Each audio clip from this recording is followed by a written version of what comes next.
I never should have agreed to this expedition.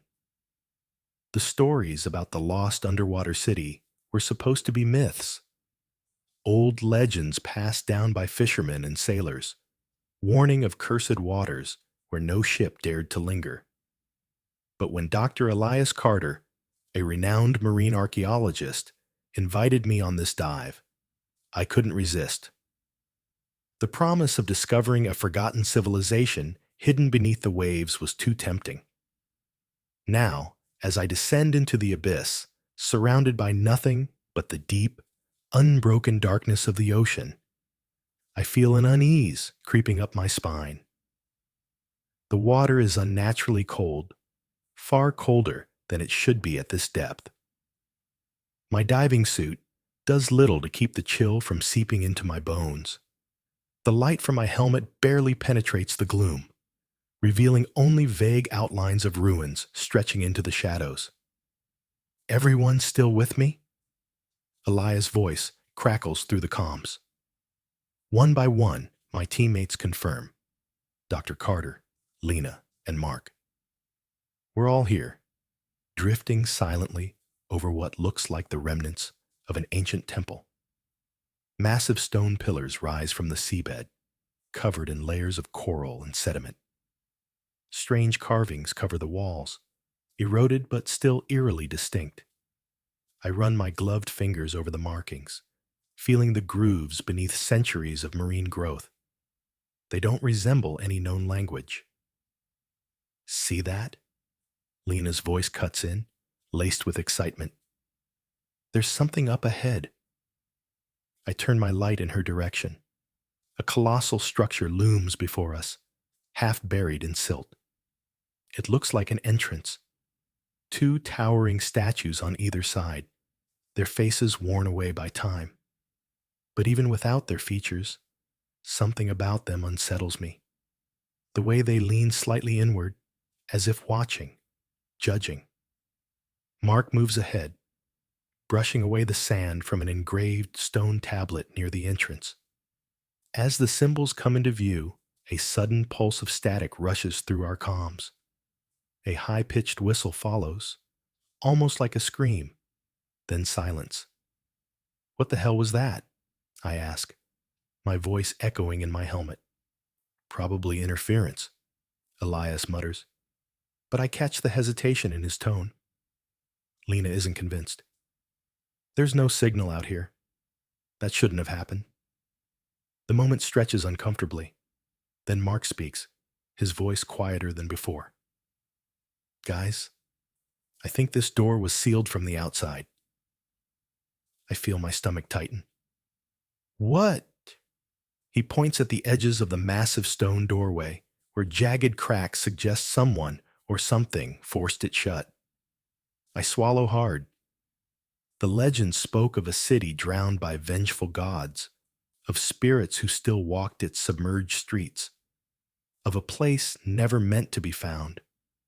I tell myself it's just a story, but as I step closer, something shifts in the darkness beyond the doorway. Not the movement of fish or drifting debris. Something deliberate, watching, waiting. I suddenly wish we had never come here. The moment Mark points out that the doorway was sealed from the outside, an eerie silence falls over our group. The ocean is never truly silent. There's always the faint hum of distant currents, the occasional flicker of movement from passing fish. But right now, it feels like the water itself is holding its breath. I take a slow step forward, my boots sinking slightly into the silt. The carvings on the stone door seem more pronounced now, almost as if they've been freshly etched. My fingers hesitate over the strange symbols.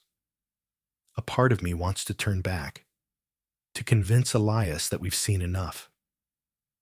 But before I can say anything, Mark reaches out and pushes against the stone. A deep, resonant groan vibrates through the water.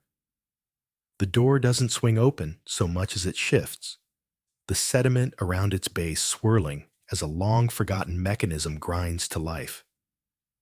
The pulse of energy that rushes past us feels like a shock wave, a force not meant to be disturbed.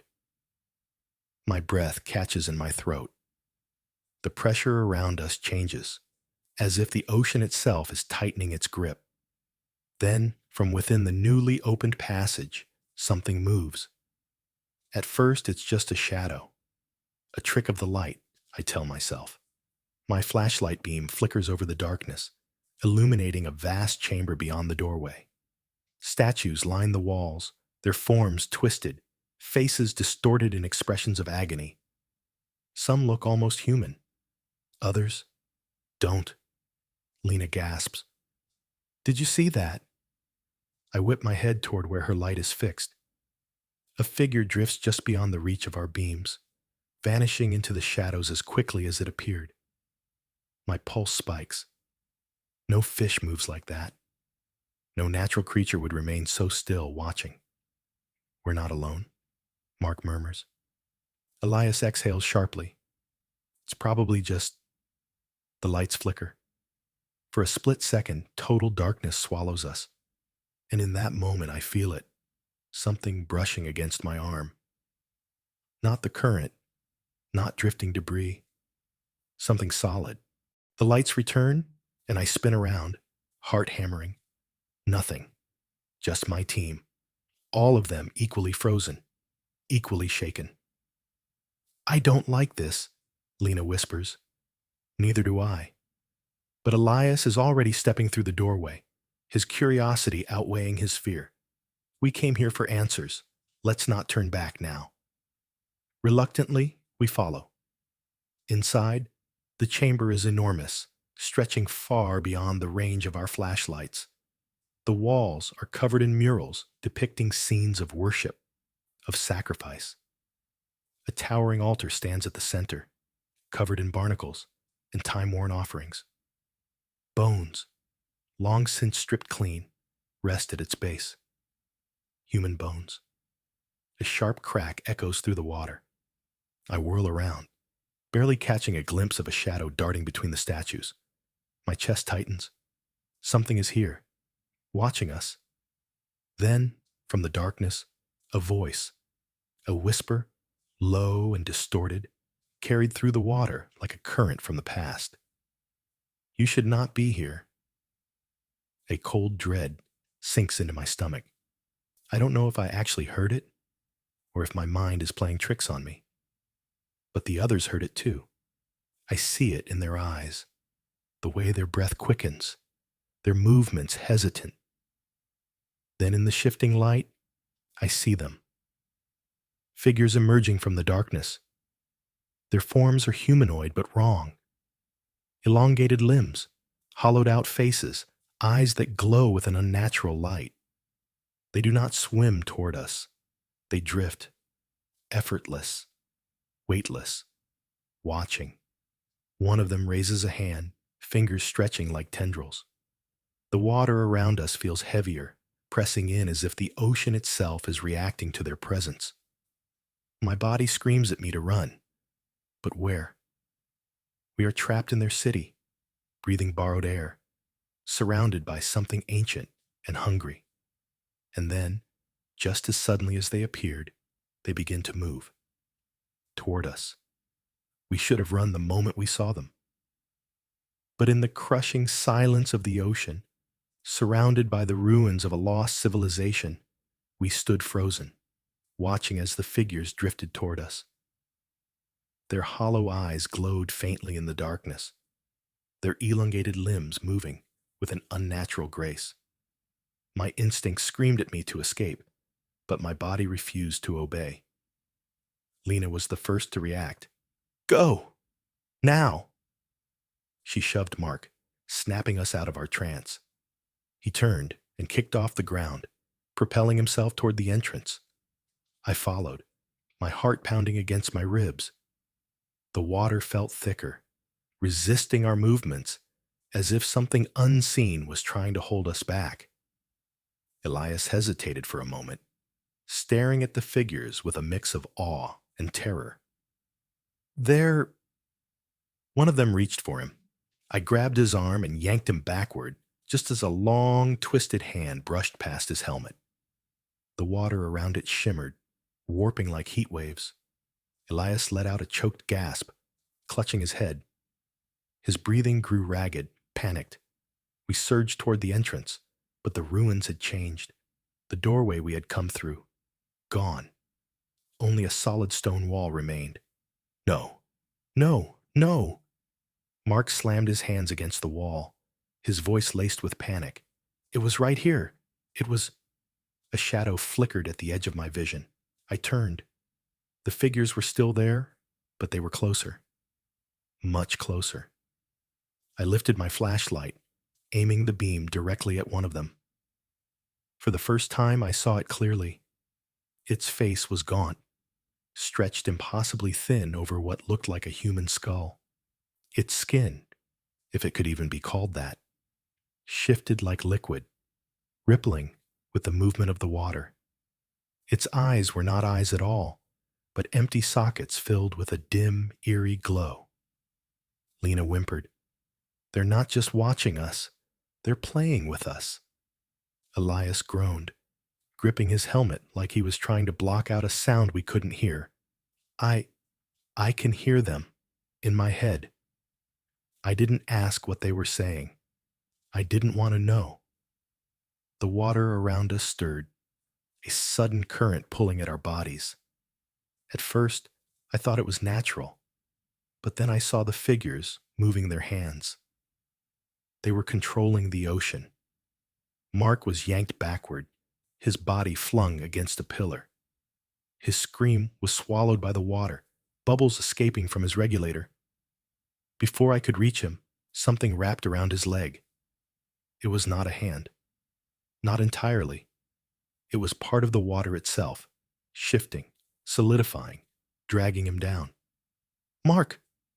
Lena swam toward him, but the shadows swarmed. More figures emerged from the darkness, their forms blending with the ruins, their movements deliberate, calculated. Elias clutched my arm, his voice barely above a whisper. "We need to get out. Now." I scanned the chamber, my mind racing. There had to be another way out. There had to be. And then I saw it. A passage, narrow and partially collapsed, leading deeper into the ruins. It was the only way. I grabbed Lena's wrist, pulling her away from Mark. "We can't help him," my voice cracked. "We have to go." She resisted. "We can't just leave him." Mark's eyes met mine for the briefest moment. His expression was not fear. It was understanding. Then the shadows consumed him. Lena screamed. But there was no time to grieve. The figures were closing in. I turned and kicked off the ground, dragging Lena and Elias behind me as we shot toward the narrow passage. The water pushed against us, resisting our escape. The whispers grew louder, drilling into my skull. They didn't want us to leave.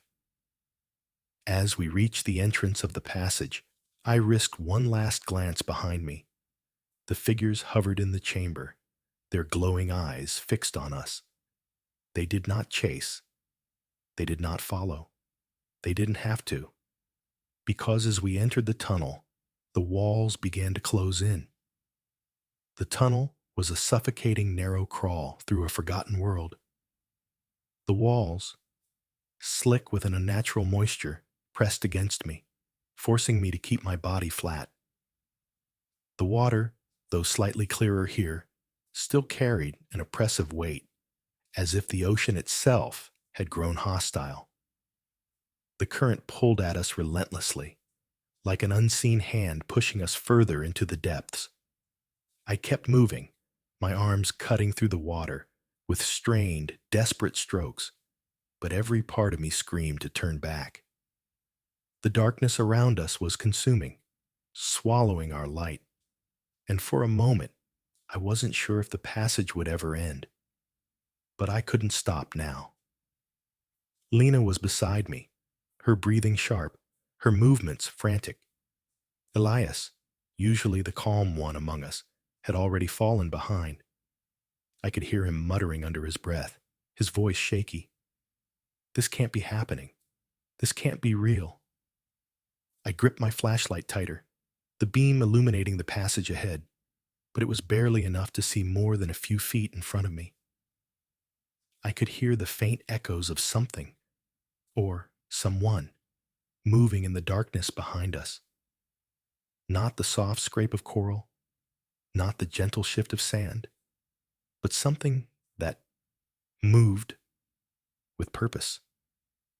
The whispers that had filled my head earlier now turned into muffled voices, distant yet distinct, a cold presence growing stronger.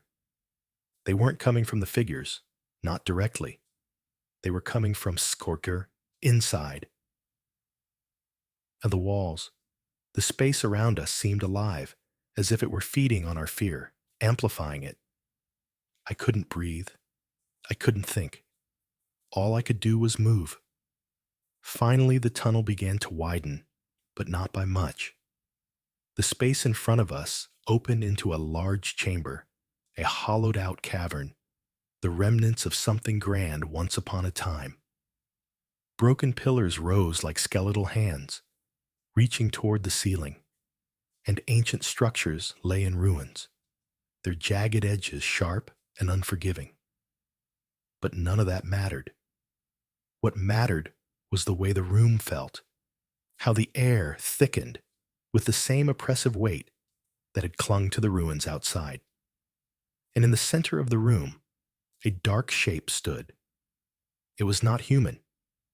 It was a thing of the ocean, its body adorned with coral and seaweed, its skin glistening with something that could only be described as ancient rot. Eyes like black voids stared back at us from the creature, the eyes that seemed to pierce right through our souls, as if it knew us. All of us. This was no god, no benevolent deity of the sea. This was the curse. I barely had time to react before the room seemed to shift, the ground trembling beneath us. The walls groaned, and a rumble filled the water. Something ancient, something that had not been disturbed for centuries, had awoken. Elias stopped behind me, his voice rising with panic. What is that thing? I didn't know, but I didn't need to. I could feel it. The loss. Power radiating from it. A presence so cold, so malevolent, it chilled me to my very core. The whispers, no longer muffled, swarmed in my mind, invading my thoughts, drowning out everything else. We need to leave, I shouted, spinning around to find the passage we'd entered through. But there was no passage. There was no exit. We were trapped. Lena cried out, her voice shaking. Where's the way out? Where's the way out? I turned back to the creature, unable to tear my gaze away from the swirling mass of darkness that hovered in the center of the room. It didn't move, not physically, but I could feel its presence in every corner of the chamber. It wasn't alone. The figures we had seen before were there, emerging from the shadows, their eyes glowing, their bodies twisting in impossible ways. They were closing in. This is it, Elias said, his voice cracking. We're not getting out of here. It's over. But I wasn't ready to give up. Not yet. The fear was suffocating, yes, but I still had one last shred of resolve. I could still feel the pull of something, some fragment of my humanity, urging me to fight, to survive. There had to be a way out. There had to be. Lena, Elias, we need to find something, I said, my voice growing stronger with each word. Anything. A way to fight back. A way to stop it. But even as the words left my mouth, I knew how futile it sounded. We were out of options. We were out of time. The walls seemed to close in on us, and in the growing dark, I felt the water shifting again. The creature in the center of the room turned its hollow eyes toward us, and for a moment, everything stopped. The whispers ceased. The pressure on my chest lifted, and then it spoke. Not in words, but in a feeling, a pulse of emotion, as if the sea itself was reaching into my mind and stripping away everything I had ever known, every belief I had held dear. It was ancient, it was primal, and it was hungry. I felt the overwhelming sensation of drowning, not in water, but in something far more suffocating. Fear, regret, sorrow, the weight of all the souls who had been claimed by this place before us. The sense that this was the end, that there was no escape from what we had uncovered. The sea had claimed the city, and now it was coming for us. Lena's scream pierced through the silence. She was the first to lunge forward, her body moving without thought, her hands reaching for something, anything, that could break the connection. But before she could reach the altar, one of the shadow figures moved. It was impossibly fast, closing the distance between them in an instant, grabbing her by the arm, pulling her down into the depths of the chamber. Her cries echoed through the water, her body dragged into the darkness. I couldn't help her. I couldn't save her. And in that moment, I felt something else, a release, a quiet acceptance that maybe, just maybe, this was where we were always meant to end up. A part of me wanted to fight back, to resist, but the creature's presence was too much. It was too strong, too ancient, too inevitable.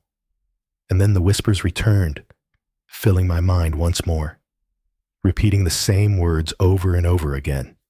You are not meant to leave. In the end, I realized they were right. The city was no longer just lost. It was alive, and it would claim everything in its path. We were just the latest to fall,